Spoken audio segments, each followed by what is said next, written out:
Hey, weirdos. Welcome to the Destination Nightmare B-Movie Commentary with Al and Roddy. This week's crappy movie is The Wasp Woman. And now, here's Albertico. I mean Al and Roddy.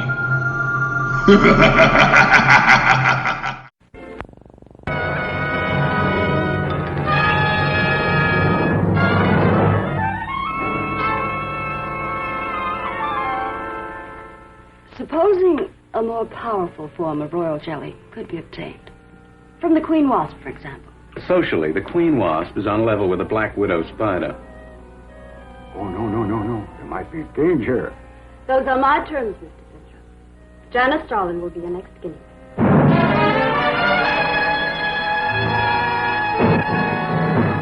A woman of fantastic desires, sponsoring a scientist with fantastic theories, and demanding fantastic results. How old do I look? Tell me! How old? 23.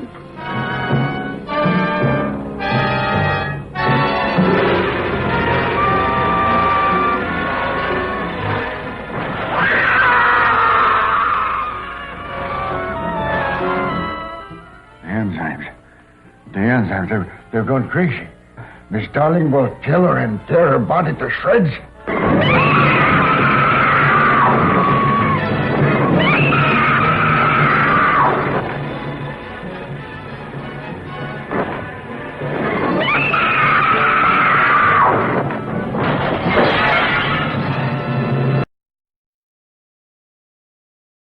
The Wasp Woman from 1959, directed by the great Roger Corman. Yep. And by the great, I mean, that's kind of great sometimes, Roger Corman. Rather infamous. Yeah, this is one of his cheapies, but it's a fun movie. Did you ever see this one on... Yes, I saw this one. A lot of times, like movies like this that are kind of slow, I would have them in the background and I'd be like drawing or doing something in the living room and then just waiting for the monster to come on. Yeah, the monster. Yeah. So, it was interesting in some ways and fun, but on the whole, the monster was disappointing. Oh, yeah. And it moved slowly. Well, you know what they did to this movie? They this originally was a 60, I don't know what it was, a 66 or 69-minute movie. It was a shorty because it was a double feature. This was a double feature with the Beast from Haunted Cave. Right. But when I believe it was Allied Artists, they sold it to the TV. They said, no, we can't. It's got to be a 70-minute movie or over. So Corman hired, from what I understand, this segment here we're watching now with the beekeeper and all that stuff. Apparently, this was some of the stuff that was tagged on to make the film 2 minutes, so it could fit in an hour and a half time slot. Yeah, it makes sense because this is just nothing. Just him walking around and collecting a bee or a hornet nest, and yeah, pretty much. Yeah, it was like they just kind of got.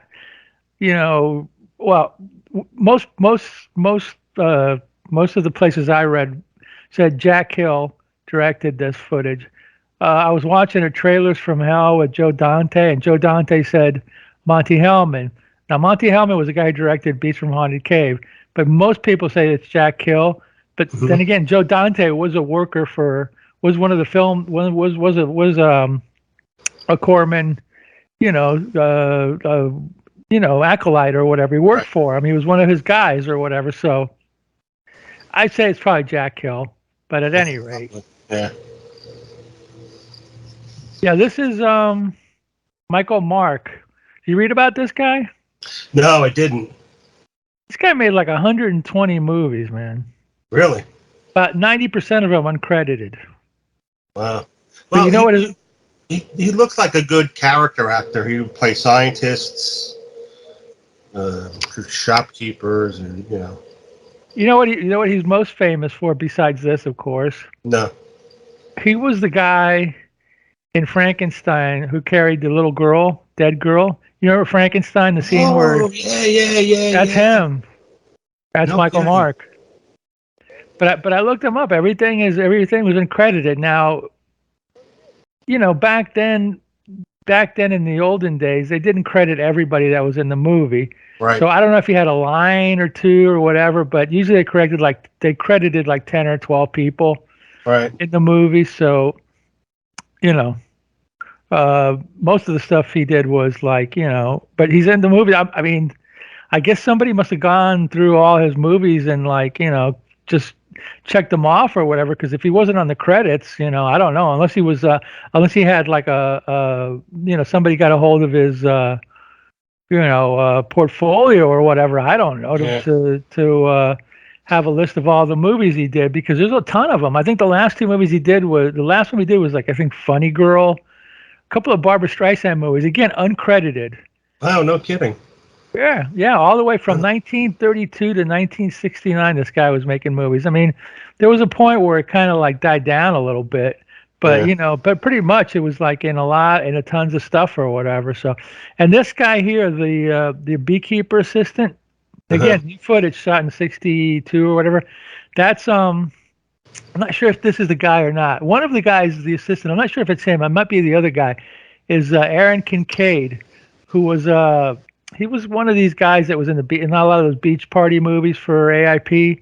He was kind of a tall guy, kind of bleach blonde hair, whatever, kind of goofy, but he was a good actor. He was fun in these movies. He also did one of those Larry Buchanan movies. I think it was God, which one was it? Oh my God, I can't remember right now. But anyway, he was in a Larry Buchanan movie. It'll come to me in a second. I'm having a senior moment or whatever, but I'm not sure if that's the beekeeper assistant or not, because you see a close-up of Kincaid. He was in Ghost in the Invisible Bikini and all that stuff. I think he was in Creature of Destruction, maybe. I think that's the one he did, which was a remake of the She Creature. I'm not 100% sure right now, but it's interesting that they're dealing with bees. Yeah. But at some point in here he mentions, oh well, he's working with wasps too or whatever. I mean, is there like, do wasps give out royal jelly?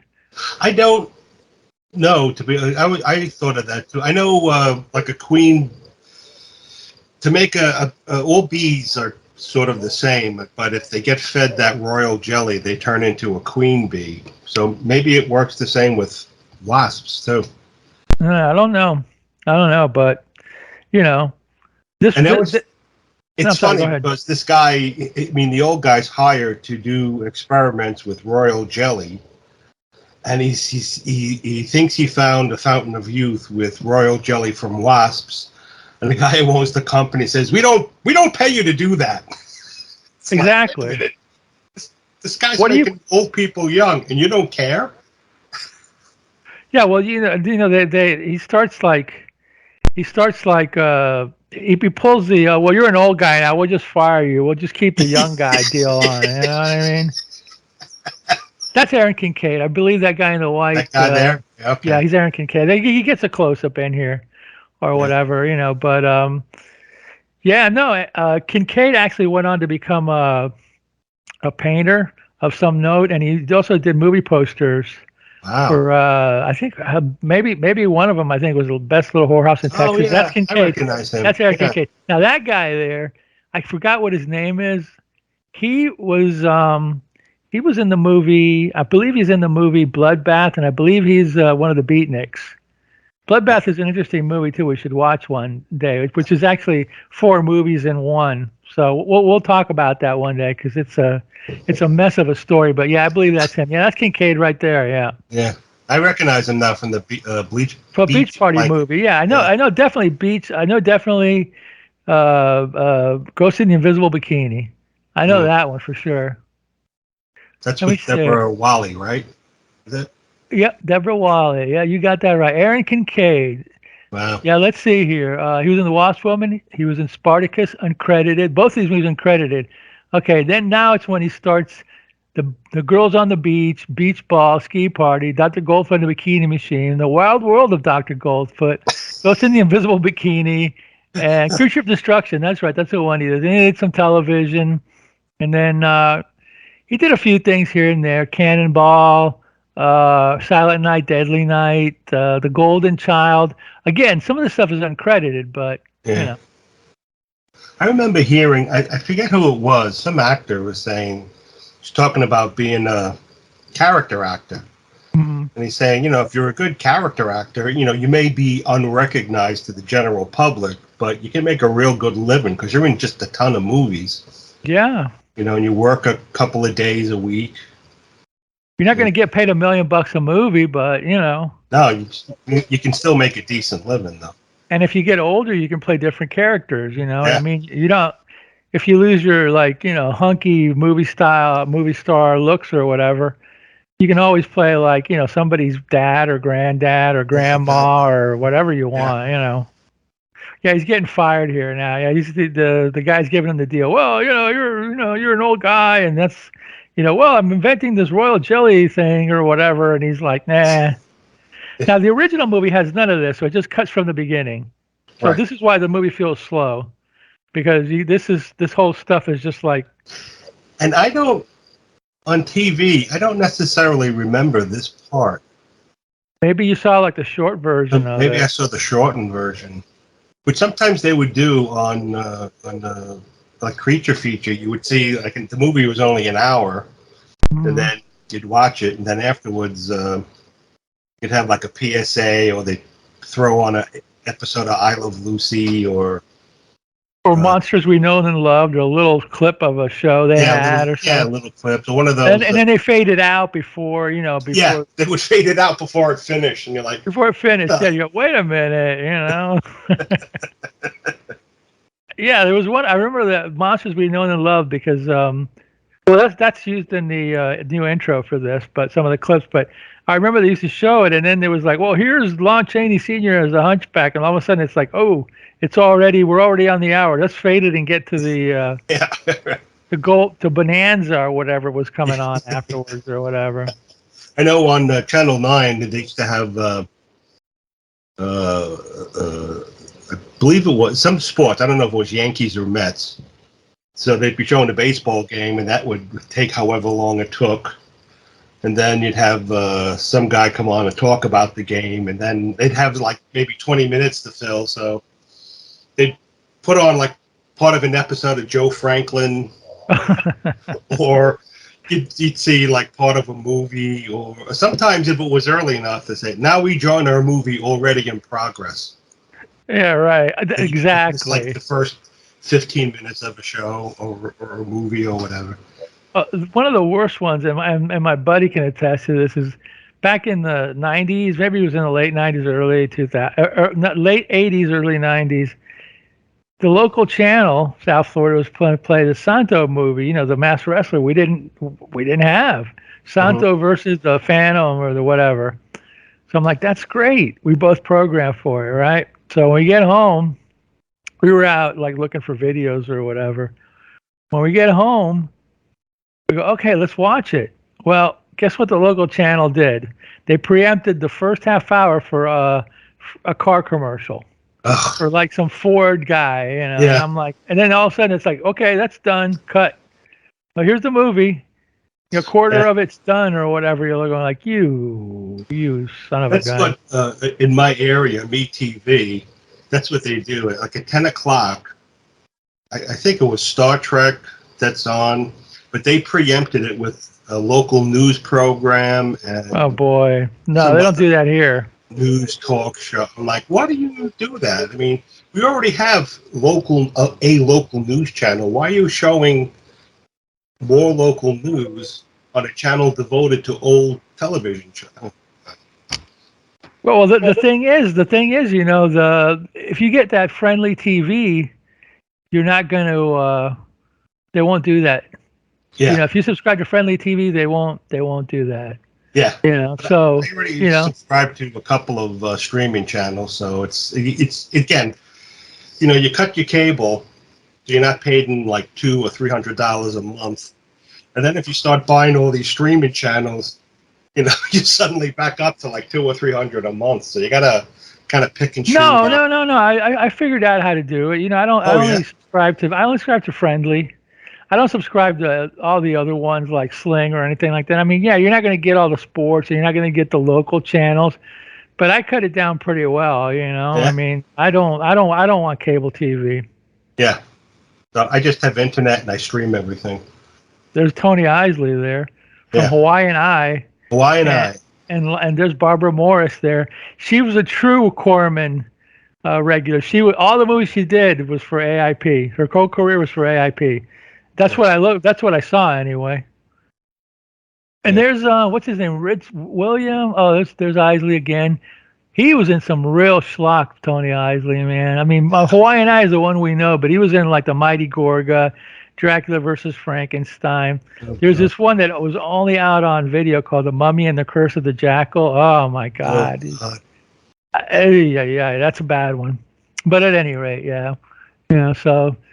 Yeah, they're talking about why are our sales going down? Well, because Mrs. Starlin isn't on the cover anymore of the packaging or something like that. And she's old.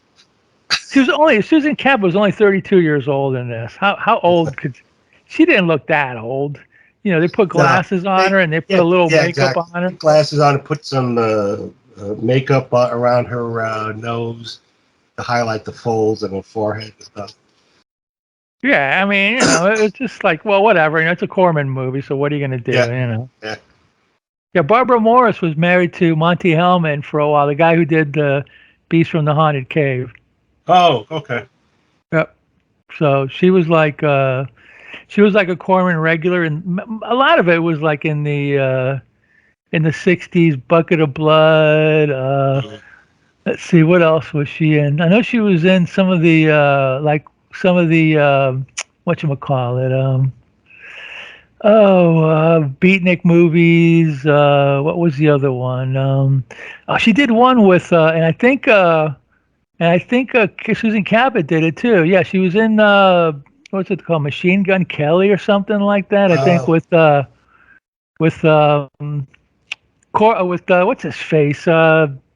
Charles Bronson was in that. Yeah, her movies are like, all this is AIP: Rock All Night, Teenage Doll, Sorority Girl, The Viking Women and the Sea Serpent, Machine Gun Kelly, Teenage Caveman, A Bucket of Blood, The Wasp Woman, Atlas, Man with the Extra Eye, The Haunted Palace, The Wild Angels, The St. Valentine's Day Massacre, The Trip, Desaad, The Dunwich Horror, and I don't know, this last one, Helen Keller and Her Teacher. Not an AIP movie. Not an AIP movie, but it was definitely like both Susan Cabot and Barboura Morris was, according to what I've read, were both kind of like, let's say Roger Corman was dating them for a while. I don't know what the deal was. Corman's in this movie, by the way. Is he really? Where? I'll show you when he comes up. It's a bit part. It's a bit part, but I noticed it before I even looked it up, and I go, "Oh, that's Roger Corman." He does. He has like three. I mean, he's a doctor. He's the doctor that comes into the where Michael Mark is. The hospital. The hospital. Yeah, he's the doctor. Yeah, he says a few lines and that's it. But as soon as I saw him, I go, "That's Roger Corman." So, one of the things I like about watching these old movies is looking at the clothing and the decor and the cars and stuff, because like I said, it's like a time capsule of the past. And because this is like the real Mad Men. You know what I notice a lot is how much everybody's smoking in this movie. Oh God, yeah. I remember that. Everybody friggin' there smoked. she goes. There she goes. She's lighting up too, Susan. Yeah. Susan, don't do it. Everybody's lighting up, man. Yep. Especially in film noir movies, it's like it's endless. Yeah. There goes Michael Mark. He's going to bring his youth rejuvenating royal jelly treatment to Susan Cabot. She had a sad life, man. Yeah. I read she was like she was an orphan. She was in foster homes, or she was abused. She was able to work her way into Hollywood, made some westerns, ended up doing these Corman things, and then she quit. You know, but she had a kid with supposedly the Saudi Arabian guy Hussein, I think, really? or something like that, a legitimate kid, and then I guess this child was like had dwarfism or something. So I don't know. It's a weird story, and she supposedly was like she had mood fits because I guess of the of abuse or something. So it turns out that I think it was in the late '80s or something like that. The son killed her. Yeah, I was reading about that. Apparently, she woke him up and attacked him because she didn't recognize him. Yeah. He went to defend himself, and he Kind of like a barbell or something. Yeah, but I mean, although that sounds kind of suspicious. I think But he went to jail for a couple of years, but then when the trial came up, he didn't get convicted of manslaughter, so I guess they couldn't prove it within a reasonable doubt or something. The son died at age 38 anyway, so he's passed too. So this is the scene where Mark is showing Susan Cabot the serum he invented from Wasp Royal Jelly. So he has two old-looking, scruffy guinea pigs, and he just injected one, and now the camera pans away watching their faces, and then it pans back to the cage with the guinea pigs, and the one that was injected turned into a rat, which I guess is supposed to be a young guinea pig. Well, did you in the beginning of it? There was that one scene where it was like they had a Doberman and they had like a mini Doberman. And see, we gave a puppy. It was either a mini Doberman or a Chihuahua that looked like a Doberman. These dogs are the same age. He injects a cat too, and turned into a kitten. Turns into a kitten, and then of course turns into something else later. But something happens when you fool with Mother Nature. Something bad always happens. Now a year later, Universal did The Leech Woman, and it was a similar theme except it was more of a jungle thing.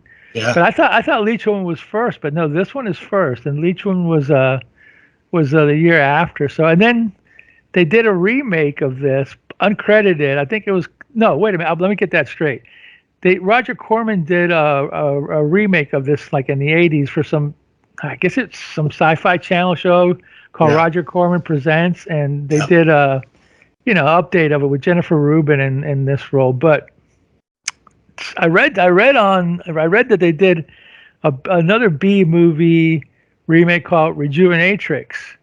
Ooh. I've never seen it before, but it's probably one of those cheese ball deals or whatever. But and then of course there was Invasion of the Bee Girls, which isn't a remake, but it kind of had a similar idea to it or whatever. Except this is wasps.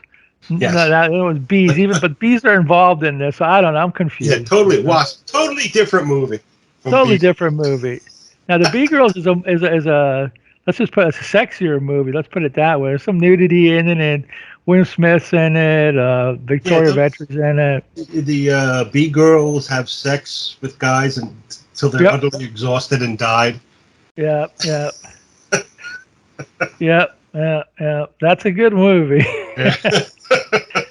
That was one of those like movies that was always in the 50 chilling classics, and then I was like, man, it's probably a piece of crap. And I watched it, and I was like, well, it's not that bad. It has moments. I'm sure I think we watched it for Slow Robot. I'm not sure. So he's trying to sell her the serum, and she goes, well, I'll draw you up a contract. And he's like, no, we don't need a contract. There's Mr. Pipe Smoker. Yeah. Never lets go of that pipe. William, that's his name. William Rorick.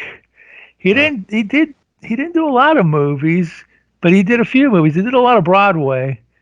He was in Not of This Earth, though. That's the one. That's a pretty cool Corman. And it's The Love Machine, The Other Side of the Mountain, The Betsy. A lot of plays, a lot of off Broadway. and a lot of pipe smoking, apparently. He's kind of like, well, no, he's not the hero. There he is with that damn pipe.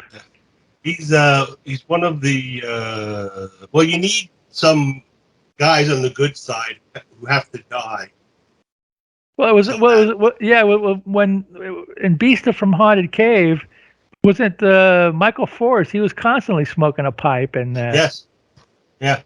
Well, like you said, everybody smoked back then. That was Even doctors told you that. Oh, smoking's good. Doctors prefer Camels. Yeah, and it was supposed to calm your nerves and and kill you when you're young too. There's Tony Eisley. There's a little sexism going on in this scene here, but kind of funny. Yeah. Eisley looks like he's bored throughout the whole movie. I don't know. Yeah. Now, Barboura Morris was also a writer. Yeah, I read about that. And she wrote an article accusing Nixon of having some people killed in a plane crash because of Watergate. I read that. I was like, what are you thinking, Barbara? Okay. Oh, my God. I guess all those Corman movies got to you or whatever. Yeah, I guess so. It is. Gosh. Oh, boy. Well, yeah, I mean, this was a double feature, Beast from Haunted Cave and Wasp Woman or whatever. I think this one has become a little more famous, infamous, because of the I don't know. It seems like everybody knows this movie. It's always like, I think MST did a knockoff on this and the whole 9 yards or whatever. But yeah. I think part of the draw of it is that it has a great poster. Sure. Unlike the Beast from the Haunted Cave, this poster was great. So you kind of, when you saw it, that's kind of what you were expecting. You're thinking you're going to see some giant bee with the lady's face on it, which would have been a much better monster than what the hell they. Yeah, this is pure drive-in fodder or whatever. More yap. Oh, the two secretaries. Okay, yeah.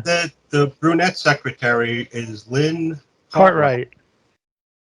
She was married to Leo Gordon, the guy who wrote this Leo movie. Gordon. And she was in the movie, the movie about the female baseball. What the hell is that? Oh, League of Their Own. She played the old Regina Davis. She kind of looks like, well, I'm not here. She looks young, but Yeah. I don't remember her in that movie, and I'm pretty sure I saw that movie. All I know about that movie is there's no crying in baseball. Yeah, all right. Yeah. That's all I remember. Michael Mark's coming in here, and he's getting he's enjoying the ladies. He's getting a little, getting a little frisky there with the eyes and stuff like that. You can tell these two. Shouldn't these two be broken up and told? The one with on the left, hey, go to work. Yeah, exactly. Well, they're on their coffee break. Is that what they are? But Lynn Cartwright's on answering the phone, so I don't know. But yeah, she's the receptionist. She can't step away. She has to always. He's giving her the evil eye there, or whatever. Yes. It's like, yeah. Okay, man. Yeah, okay, man. Keep going. You're gonna get far with these two. Yeah, no doubt.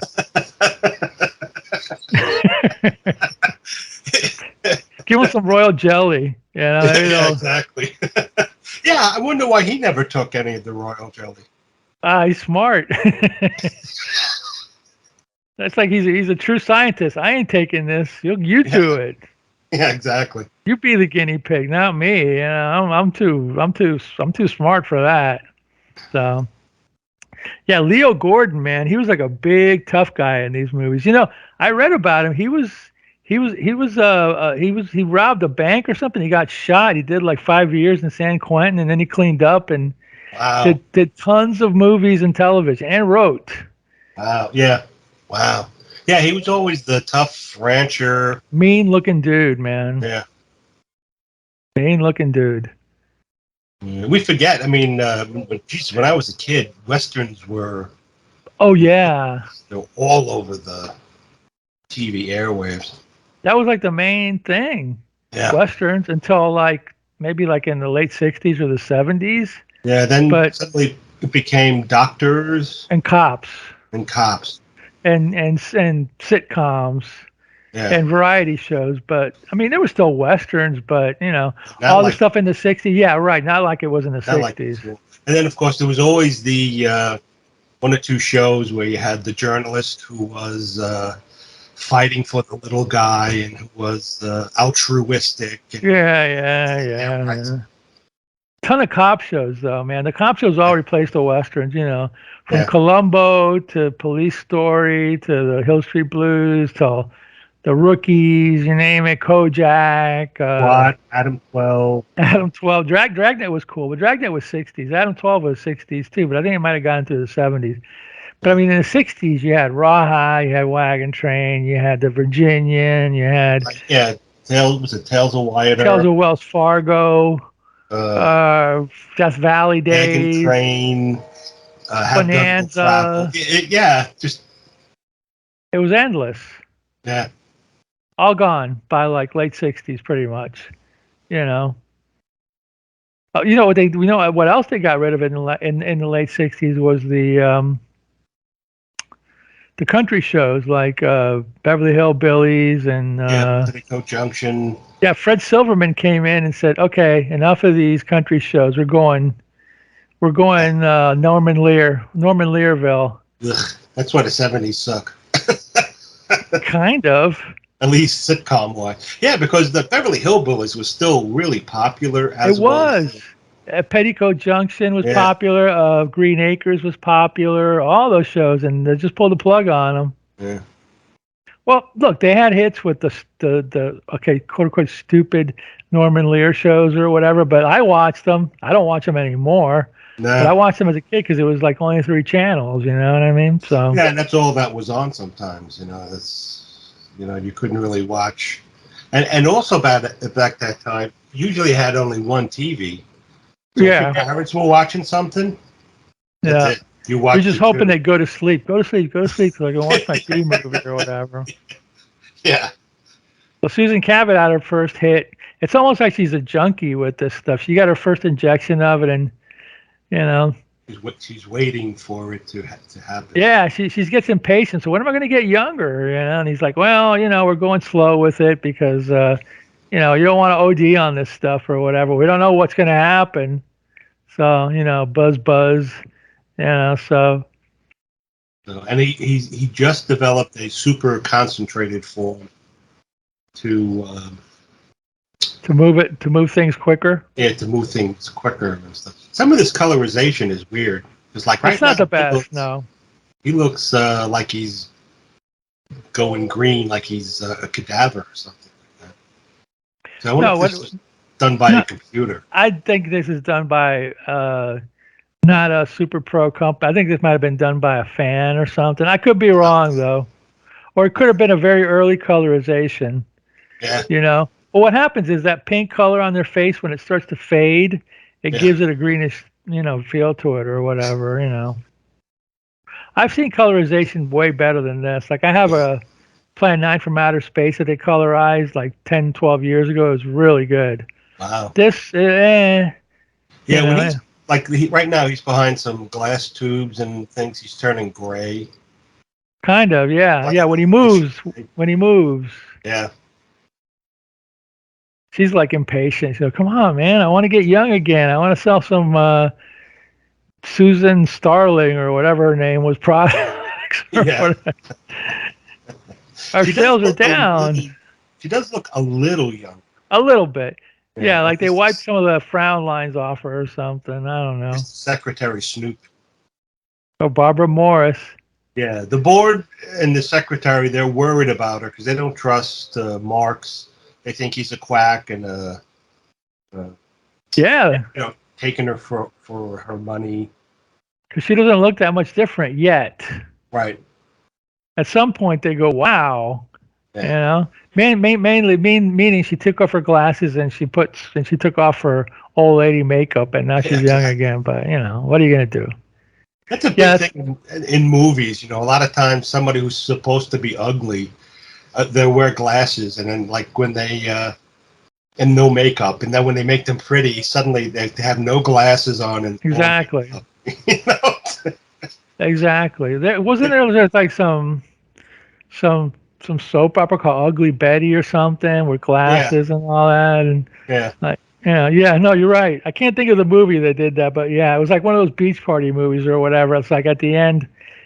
Well, I'll tell you though, in real life, I remember when I was a kid, there was this one girl in elementary school. She had glasses and freckles and kind of funky teeth. But man, I gotta tell you, when we went to high school, I guess over the summer, she got contacts. They fixed her teeth a little bit. She turned into Hot Miss Hotness or whatever. You know what I mean? So that can't happen.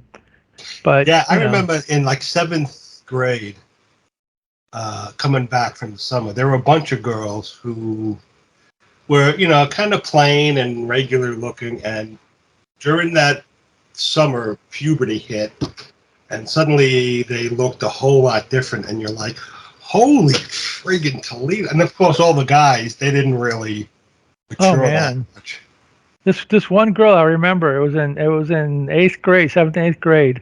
I'm not going to give any names away, but she was the first girl that got like, boobs. And boy, as soon as she went to high school, within 6 months she was already pregnant, and the family moved out of town because they were like embarrassed. Wow. Yeah. I'm not going to give names, but it's kind of sad. Yeah. She was pretty too, but boy, some senior in high school got a hold of her, and boom. Yeah. That was it.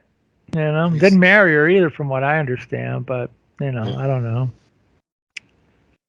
Come on, Susan. Go get a bigger hit of that stuff. She's getting impatient, so she's going to be sneaking into the lab to get injected with the more potent stuff. Yeah, she starts shooting up like a junkie. Yeah. Oh, she's looking for him, right? He's not around or something. I think this is the scene where she's looking for him or whatever, but looks aren't everything, Miss Starling. Yes, exactly. Oh boy. This is one of the kind of scenes where, like we were talking about before, where they really could cut it and you don't have to see her walking down the hall the whole time, and the pacing gets a little, but I got a feeling that he had to pad it out even to get it to 60 minutes or whatever. You know what I mean? So, well, he should have had more monster scenes. but the makeup, was a little more money on the makeup and a little more monster scenes. But that a little more money on the makeup for sure. This movie was made for $50,000, so I guess that's a lot of money in 1958 or whatever. But not enough. But still, I mean, you could have done a little better. Yeah, that makeup, and they lit that makeup weird, so you can't see how, whatever it was. You know what I mean? It's like, well, for one thing, the eyes looked like polka dotted. Yeah. And the hands were weird looking. They didn't even look like insect hands. Oh, she's gonna shoot up, man. She's gonna shoot up a big dose of royal jelly juice. Well, jelly juice. She's gonna get young in a hurry. Yep.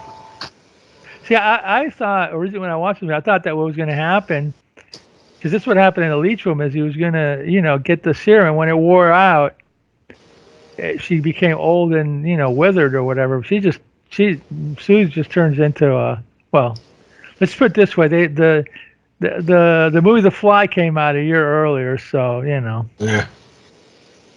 It's kind of like The Lady Fly. Oh yeah, I'm getting young now. So weird. Well, what happened with Michael Marks wasn't here because there's a scene later on where he gets hit by a car, right? Yeah, it's after he finds out that the serum causes animals to get violent. That's right. Cat. That's right. We haven't gotten it. Yeah, that cat. The rabbit or the guinea pigs get violent. Yeah, that's right. The cat scene. Yeah, we haven't gotten there yet. Yeah. She puts it back so he doesn't know that she took some, even though she probably took like an entire bottle of it or whatever. Yeah, she also gets like a new hairstyle too to make her look younger. There's the cat. That's guy. File your nails there. Get to work. Oh, look at that. She's young. She's a million years younger overnight. Everybody's stunned. Oh man. And still the there's still an upcoming scene where was some padding too, but we haven't gotten to it yet. Yeah. The scene where excuse me, they're looking for Michael Marks. Yeah. Michael Marks. Yeah, I think that might have been. I wonder if that was new filmed footage. extra as well. That was new footage. You can tell it looks different. Yeah. And a guy you've never Guy you seen never saw before. Oh, there's the board meeting again. I wonder if the guy's smoking his pipe still. I'm sure he is. She's all happy. Everybody's like, oh my God, we all want to Now she just said, now is she gonna Yep. is she gonna try to sell the product or whatever? Is that what the deal is? Now that it worked on her, she's trying to. Yeah, now they work. She wants to sell it, but I think part of the problem is they're like, well, now you're kind of getting close to medicine, and that's going to cause a whole bunch of problems. You can't inject stuff into you. Yeah. This was the last movie Susan Cabot did. Is it really? Yep, she ended up on a high note. Yeah, that's the last movie. Let me double check, but I'm pretty sure this is her last movie. Let me see here. Susan Cabot, where are you, Susan Cabot? Let's see. Janice Starling is her name. Yeah, I keep forgetting. Janice Starling. Now, this wasn't an AIP movie. This was Filmgroup. This is Corman on his own. Okay. So, yeah, this is the last movie she did. Wow. She did for Corman. She did Carnival Rock, Sorority Girl, Viking Women, War of the Satellite, Machine Gun Kelly, and Wasp Woman. I'm not sure if Fort Massacre and Surrender Hell were for him, but she did do some movies, Battle of Apache Pass, Duel of Silver Creek, and I believe those are with Audie Murphy. Mr. Most Decorated guy in the Second World War who became a cowboy actor. And somebody was telling me that he was actually Audie Murphy was actually the first choice by Sergio Leone for the A Fistful of Dollars. He turned it down. I guess a lot of guys turned it down. That was Michael Mark. Oh, is this when? This is when he finds the cat. Yeah, this is where we find out the animals turn vicious. Just the cat, though. So I don't know. Okay. Yeah, the guinea pig rat nothing happened. I guess No. Yeah, maybe they should have thought that. Let's see what happens with the animals before we start shooting up Janice Starling or whatever. Oh, there's a kitty cat. Oh, he's mean. Hey, cats can cut you up really good too. Yeah. I saw it do a number on a friend of mine. It's pretty. Even the little ones, their claws really. Yeah. They call them murder mittens. Murder mittens. Yeah, there you go. Barboura Morris. Is he smoking? Does he got that pipe? Yep. He's got that pipe. Man, he must sleep with that thing. I think he does. Oh my God. So they're all deciding they want to investigate Michael Mark, right? Because they don't trust him because it seems too good to be true. Yeah, but hey, look she came in and she was all young looking. So what are they suspicious about? Yeah.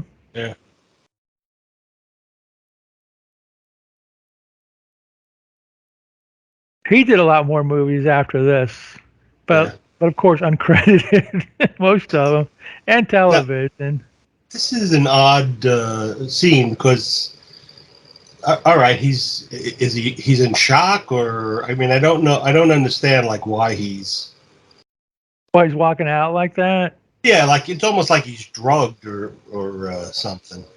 Well, he just got attacked by the cat, right? So maybe he's there he is, Mr. Pipe Man. Now he's going into the office to look at the. Did they ever get a look at earlier what the experiments were like, or did they never? They did not have access. No, this is the first time anybody from the company, other than Michael Marks, is looking at. And Susan Cabot too. Yeah. was looking at the Experiments. laboratory. He's not sure what's going on, and I don't know if he's the research and development guy or he himself is a scientist. Well, he's definitely going through all the paperwork there. Yeah. Oops, I think I found something. Yep. He's using this pipe cleaner tool to open the door. Oh man. Oh, there you go. Let's look through the guy's whatchamacallit files and see what we can find here. Yeah. Janice Starling, I need more dope, I need more youth. I need it now. Are you in there, Mr. Michael Marks? Zimthrop or something. Was it Zinthrop? Okay. Something like that. She's gonna get some more. I guess she wants to be like 12 years old. If she keeps shooting that stuff up. Yeah. Yeah, this colorization is kind of little. You know what it looks like? It looks like those old lobby cards that they used to use for the movies. Yeah. It's like a moving lobby card where they take a black and white picture and they tint it with some dyes or whatever. Yeah, watercolors or whatever. Well, a lot of times, I mean, you can do a good job on it, but a lot of times, people take black and white pictures and Photoshop them and colorize them. Sometimes you can do a good job. I've done that. Goes. Yeah, it turns out pretty good. I used to do that a lot. I worked for a company that cable got. You'd get a black and white photo, and I would colorize it. Michael Marks got hit. Yep. Yeah, he was walking in the days, and then I guess he was thinking about the experiment, and he stepped out into traffic and got hit. Yeah. Frank Gerstle, he's ton of television and movies. I remember him from Perry Mason a lot. Yeah. But he was also in The Atomic Brain. He did a lot of B movies. But my God, he was in a lot of stuff. Yeah. Hundreds of credits, that guy. Yeah, and again, he's tall and craggy looking, so he play a good cop, private detective. Bad guy too sometimes. Yeah, bad guy. Yeah. So I guess he's a PI or a cop. I'm not sure what. Yeah, something like that. But my God, he even did comedies, man. I mean, he was like everywhere. Yeah. Let's see. He was in he was in the Neanderthal Man. Okay, that's a few years earlier than that. Killers from Space. What else? Some war movies. I'm trying to look and see. I Mobster. That was another Corman. That was the one with Charles Bronson. Inside the Mafia. I think that was Cameron Mitchell was in that. Oh. Oh, The Four Skulls of Jonathan Drake. That's right. I remember him in that.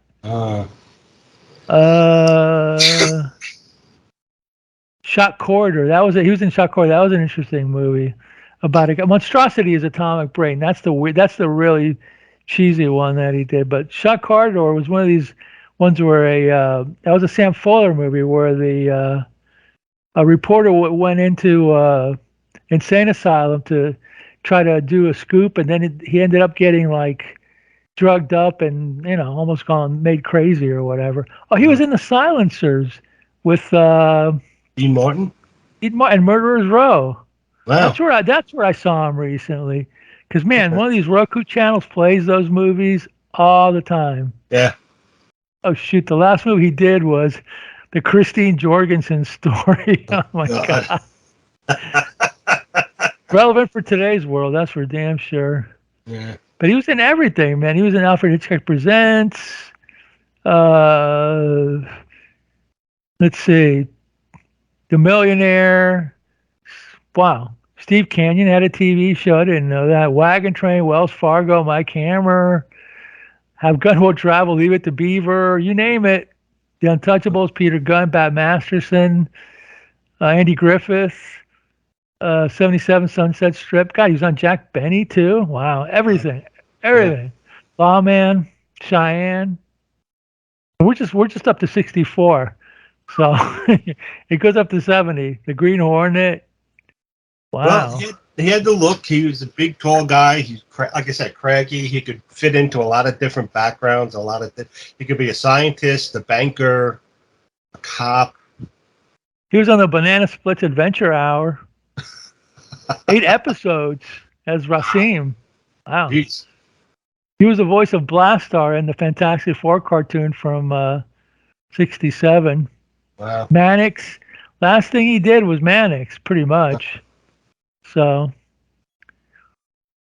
oh boy. Right Now, now, this is the new footage. This is this is new Patty's footage. This guy's driving around with a picture of Michael Marks, and he like stops off at a hot dog stand, and then he's asks people on the street randomly, and I'm like, man, if this guy is supposedly a professional, wouldn't you go to a hospital first? Yeah. You wouldn't go to a hot dog stand. Well, that hot dog guy with those dirty water dogs, they know everything that's going around. Dirty water dogs. Boy, I wouldn't want to. Hey, how about dirty water? I'm Papa, like, what'd you do? Make it in the toilet or something? I mean, really, Well, they're still looking for Michael. I think they finally found him. Yeah, in the hospital. Guy fitting his description is. We found him in the hospital. He was hit by a car. So she's going to arrange to have him put up in a room there. Was like it was a sick room? It's a sick room then. Yeah. Hire there he is. Oh, there that's he Roger is. Corman. No kidding. Wow, cool. That's Roger. I didn't think he made many appearances in his movies, but that's one of. This is one of them for sure. Wow. I wonder if he got paid. Knowing Roger, yes. He probably got paid more than anybody. Yeah. Oh man, smoke him if you got him. Yep. He must have been a furnace, this dude. Yeah. Yeah, she's talking to him, and they're like, well, what are we gonna do with this guy? I don't know. She still hasn't changed yet, so she's still like, she still hasn't gotten. Did she get another hit? No, I don't think so yet. She's been having headaches, but I think she's just had the one hit. Okay.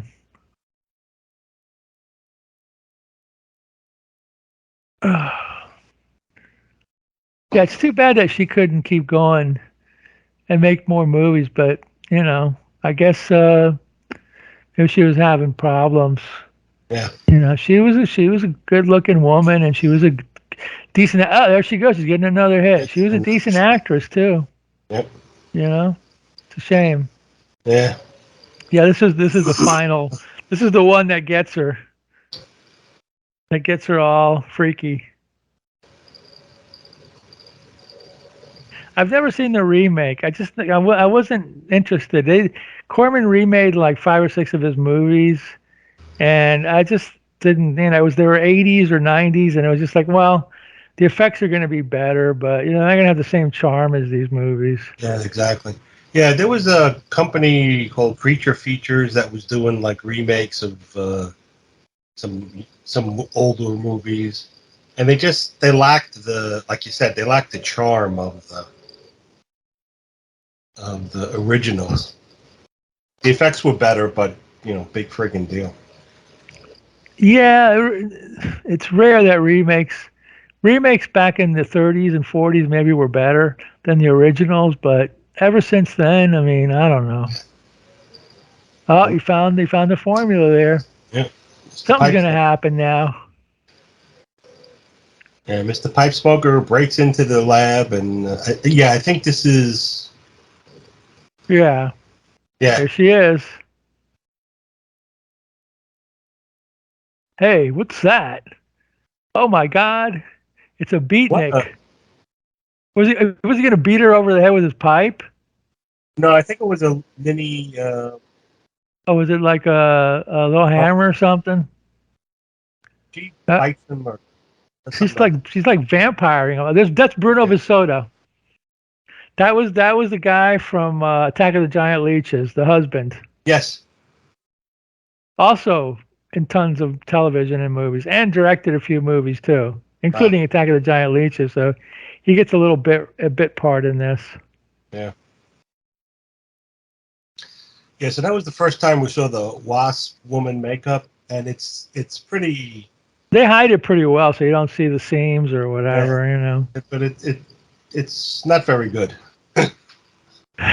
You know, Roger, you could have dumped another $5,000 into makeup, you know what I mean? But whatever. I think he was playing with his money, so you know what I mean. He didn't want to lose any. Yeah. If you're playing with AIP monies, that's a whole different story. But you know, We never see what she does with the bodies. no, we don't. No, we don't. Oh, do we? I don't remember now. I think didn't they find one of the bodies or something? Well, I think so. Well. Oh, I got a headache. Yeah. I got one of those waspy headaches.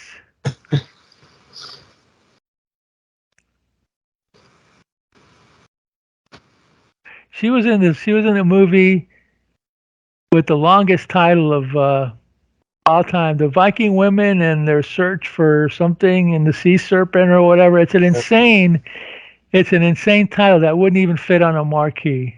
Yeah. I started watching that, and I got interrupted and never went back to it. They actually put these out, some of these anyway, on VHS like back in the 80s. Yeah. And it was the first time I had seen them. So it was like, oh man, really? They got this movie? Oh man, that's great. And then when I watched them, I was like, oh wow, that's okay. You know, the saga of the Viking women and the Viking women and their voyage to the waters of the great sea serpent. Yeah, okay. It rolls off the tongue. Yeah, okay. Yeah. Let's see here. So she's the board meeting breaks up. They don't know where Mr. Pipe is. She's having these. Because he's always there. They miss the smell of you know, the pipe or whatever. She's jonesing. Yeah. Oh, secretary time again. It's coffee break time. Yep. Well, Michael Marks isn't going to be coming in. Oh, there's Susan Cabot there.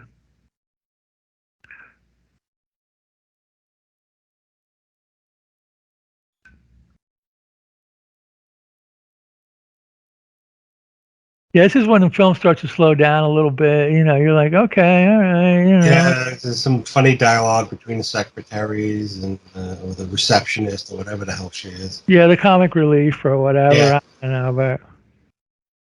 And then two moving guys come in because they're setting up the. That's Frank Wolf. He was in The Beast from the Haunted Cave. Oh yeah. The guy with the mustache. Yep. He played the head crook. Yeah, he was in The Beast from the Haunted Cave, Wow. which we saw last time, I believe. Yes. Yeah, just put that up on. You know what Spotify did to me? It was like all the old shows. Yeah. It's like all of a sudden it's like they're not on Spotify proper anymore. They're on that new Spotify for podcasters. So it's like, okay, all those 50, 60 shows you guys did, they're not on the new Spotify for podcasters. So it was like I had the Witchfinder General on there. So I quickly put up Beast from the Haunted Cave. So at least we have two. So it's kind of weird what they did. I don't know. And they're changing the rules suddenly, and I don't know. Everybody. Yeah. So the Frank Wolf and the other guy came in. They were starting to flirt with the two secretaries or whatever, and Yeah. So so they brought in a bed because they're setting up a hospital room for. That's right. That's Marks. right for Michael Marks. Because she's going to have a nurse come and take care of him. Yeah. You know. Yeah, because she needs more dope, man. Yeah, exactly. So he's sort of comatose and he's got I don't know if he's got brain damage or what. Well, he's out. He was out of it. Remember when he got like run over or whatever? So They don't explain. Maybe they could have padded it and explained what the hell happened to him, but Yeah. Yeah, he seemed less.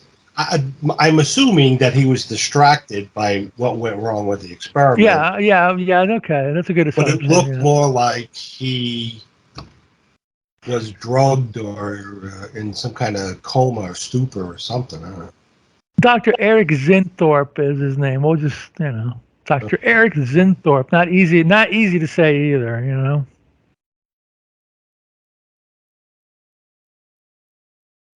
I wonder if Zinthorpe means something in Latin, like maybe wasps or some Latin name for wasp or something. I don't know. She wants to make sure he's all taken care of because she needs some of that. And well, at this point, you don't know whether she knows she turns into a wasp, right? Or what the deal is, or she's just like, or she wants an antidote, or a lot of office scenes, a lot of talking in office scenes. Yeah, you don't know. Yeah, get to work, you two. Yeah. Quit yapping and hitting on each other. We need to make more royal jelly cream so I can, everybody can find the fountain of youth or whatever.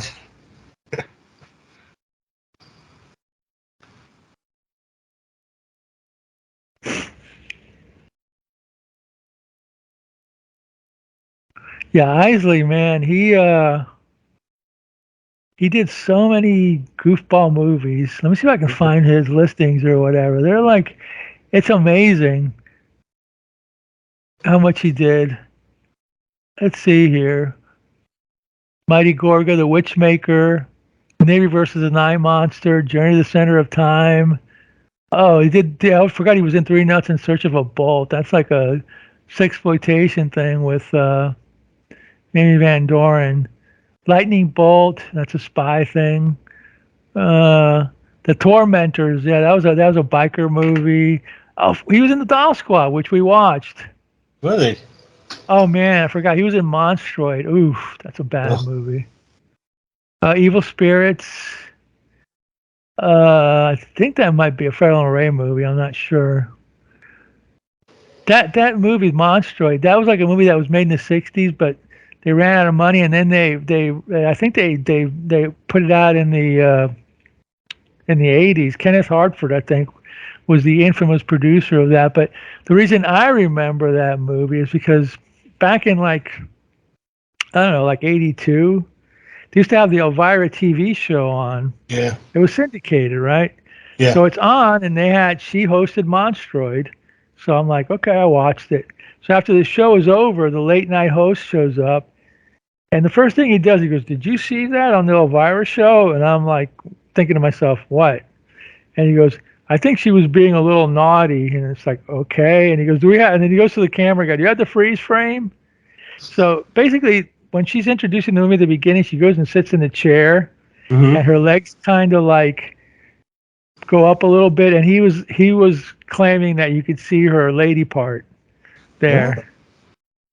I guess he got fired right after that for doing that, So the host's name was Dave Dixon. So that's how I remember the movie Monstroid, because it was the Elvira movie and it's out on DVD. So if you wanna go out and look for Elvira Presents Monstroid, you tell me if you see anything there. I looked. All I saw was legs, a lot of leg, but whatever. But Dave got all fired for being a snarky, creepy guy. Now, supposedly, Carmen Miranda. Yes. Didn't wear underwear pants, and some of those scenes where she's dancing and being flipped around, you can supposedly see freeze frame and see stuff. Yeah, supposedly. I don't know if it's true or not. I can imagine. I'm not going to. Yeah, no. I don't like to Carmen Miranda that much. Come on, Professor Zinthorpe. I need more juice. The security guard was killed. Was it DeVito? What's the name? Yes. So he was killed because he noticed that the door had been jimmied. And, now you have two people missing, the pipe guy and the security guard. And these two are still like, snooping around. Yeah, so they're gonna go and explore the lab and try to find out the truth. Oh, God. Yeah, the colorization looks better sometimes in the dark scenes. Yeah. When it's a light scene, man, it's just like faded. You see, well, you look, even if you look at Eisley, you see a little bit of green gray in the middle of them there. Yeah. Like they didn't match it right or whatever. It's probably early computer colorization. Right. Yeah. Done with like, whatever programs they'd used back then. I don't know. And it's There's a guy on Facebook that's called Coloring the Past, and he does colorization of old black and white rock and roll clips, but it looks kind of like this. She's overhearing. Yeah. So Susan Cabot's with him, Morris, and There she goes. Yeah. She turned into the Wasp Woman, and the nurse breaks in. We can see her on screen. She's gonna suck some blood. There you go. Hershey's chocolate syrup. Faints. She's the Wasp Woman. Oh, there she goes. That's what she's doing. She's taking them somewhere. She was dragging the body somewhere. Yeah. She is the Wasp Woman, but she makes sure she wears her necklace. So, got to accessorize. You got to accessorize. Even though it was quick, you saw the monster makeup in the light. It really looked goofy. Particularly the eyes. The eyes just look like polka dotted or something. Yeah, it was almost like, well, I mean, what was the Beast from the Haunted Cave? It was like a lot of paper mache and a couple of sticks and couple of sticks and some angel hair or whatever. I mean, yeah. What was the giant leeches? Some like painted like garbage bags and garbage bags or something. Oh boy, what they would put up with back then. Now we love it because it's like we grew up with it, but. So now Morris and Eisley are downstairs with Mark, and then Susan Cabot's upstairs, and she just had another shot of bug juice. Bug juice. So they're trying to figure out what's going on. They're not too smart, these two. I don't know. No. Sneaky, but not too smart. Yeah. Is he going to tell him what's going on? He's going to try because he's still effed up. Yeah, he's going in and out of consciousness and.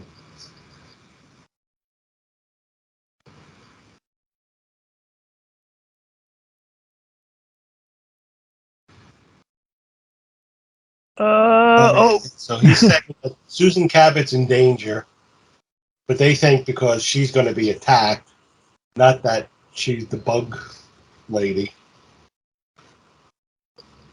So. I mean, if you watch The Fly and this, you can see that they could do better effects back then. But then again, that was like MGM or something, Yeah.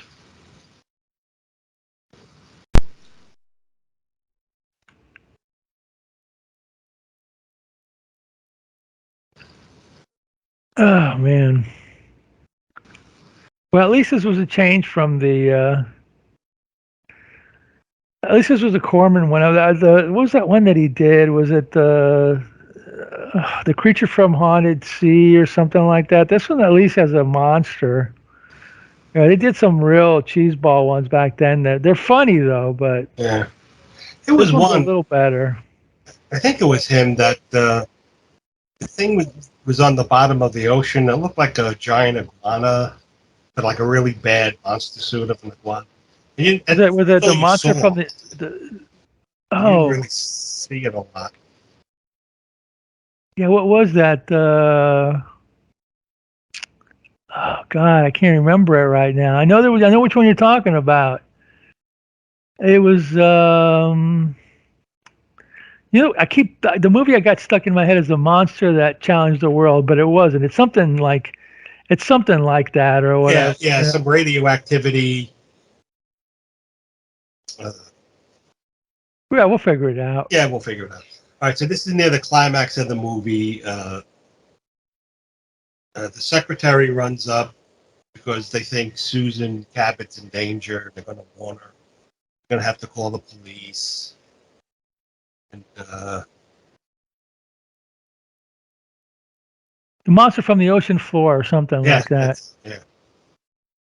Corman is 97 years old, by the way. Yeah. I don't know how active he is, but he's still hanging in there in some, at least in name. Yeah. He's outlasted all the actors in his movies for the most part, at least the old ones, some old movies or whatever.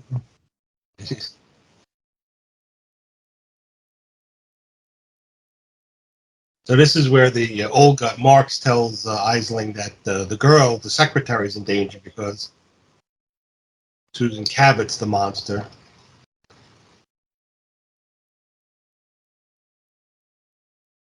Oh, I'm trying to look him up. Boy, he's got a lot of people work for Roger Corman. Yeah. Oh, here we go. Roger Corman filmography. Boy, this is running slow. Da, da, da, da, da. Well, it was a movie he produced, but he didn't direct it.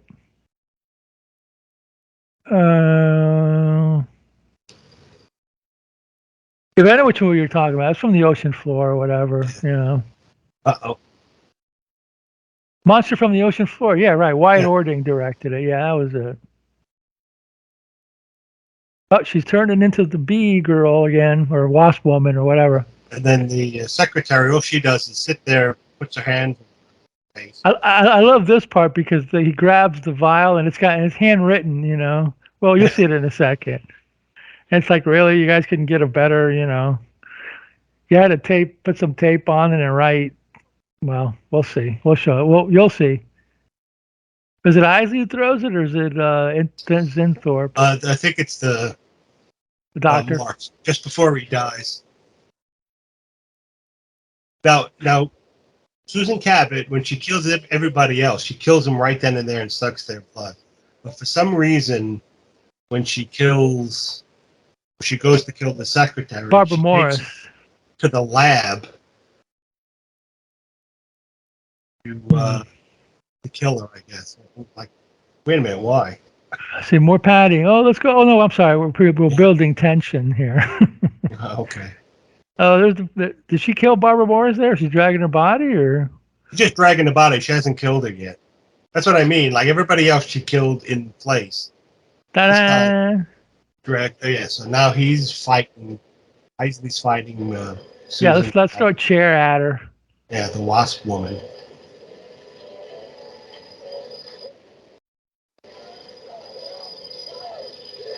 Hey, don't kill him. He's your doctor, dummy.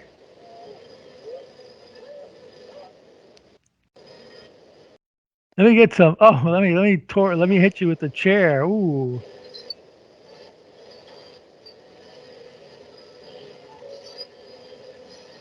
Yeah, so he's holding her off with the chair, and then Marx Grabs gets the up. He grabs a bottle of acid, handwritten acid. Oh, there we go. yeah, with the skull and crossbone on it. Yeah, it's not even good. It's not even good artwork. It's just like whatever. Oh, good shot. Oh, Yeah, good shot. Oh. And then he dies of a heart attack. And then it's like Elizabeth, the big one. Ah. And then he knocks her out a window, and she falls to her death. But you see her like, you know, back to what she used to look like, right? Or I think. No, you don't. She's still dead as the Wasp Woman. She dies. Oh, I thought she turned back Marx to. dies. The girl is safe, and then you see the Wasp Woman.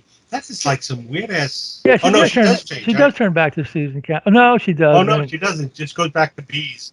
This goes back to bees. The end. Da. All right. Well, you know, we did it. We did our B movie commentary. So yeah. Of course, like, you know, they have to stick like We're watching this on YouTube as we talk, so they have to stick commercials on there or whatever. Thanks, YouTube. But at least we didn't get commercials in the middle of the movie, so. Yeah, that's good. I kind of like this, I don't know. I mean, it's cheesy, but it's only an hour and 12 minutes. So, I mean, Yeah, it's not too bad. It's a B movie. It's not meant to be anything but just goofy entertainment to fill, help fill the theater. To fill out a double feature, get the kids out of the house and get them into the drive-ins where they can, yeah, they can do things. yeah, right. That they can't do at home. Exactly. And it played with the other movie we watched, Beast from Haunted Cave. So Yeah. Did you go to many drive-ins when you were a kid? Did your dad take you to a few? We only went to a couple because in Brooklyn there weren't that many drive-ins. No. And then on Long Island, by the time we moved out to the suburbs, they were sort of being slowly phased out. And I think I remember seeing Dracula and some other movie with Tommy Kirk, which we talked about this movie. It was we watched it. It was which was an Adamson movie, Blood of Ghastly Horror. Yeah, Blood of Ghastly Horror. And you didn't watch the whole movie, so we had you watch the entire movie now. Yeah. You left halfway through the other one. Yeah, because it was In Search of the Real Dracula or something like that. In Search of Dracula was the one you wanted to see, yeah. Yeah, and then the Blood of Ghastly Horror. And halfway through, my dad and I are like, let's get out of here. But you know what? 30 years later, we watched the entire movie, so. Yes. Finally. Finally, you got to see all that you missed. Oh my God, what a ghastly movie it was. Oh my God. Well, we tried, Yeah. I thought maybe you would like it better, but nope. No. Oh, well, that was our first episode of the B-movie commentary. Let us know what you think. Yeah. Let us know if you want to do any more. I want to thank Kodak Clash for doing the intro. A great job on that. And if we do more, he'll help us with some cool. Some more stuff. But anyway, that's it for the show. We'll be back in a couple weeks. And Roddy, can you? We want you to watch more B-movies.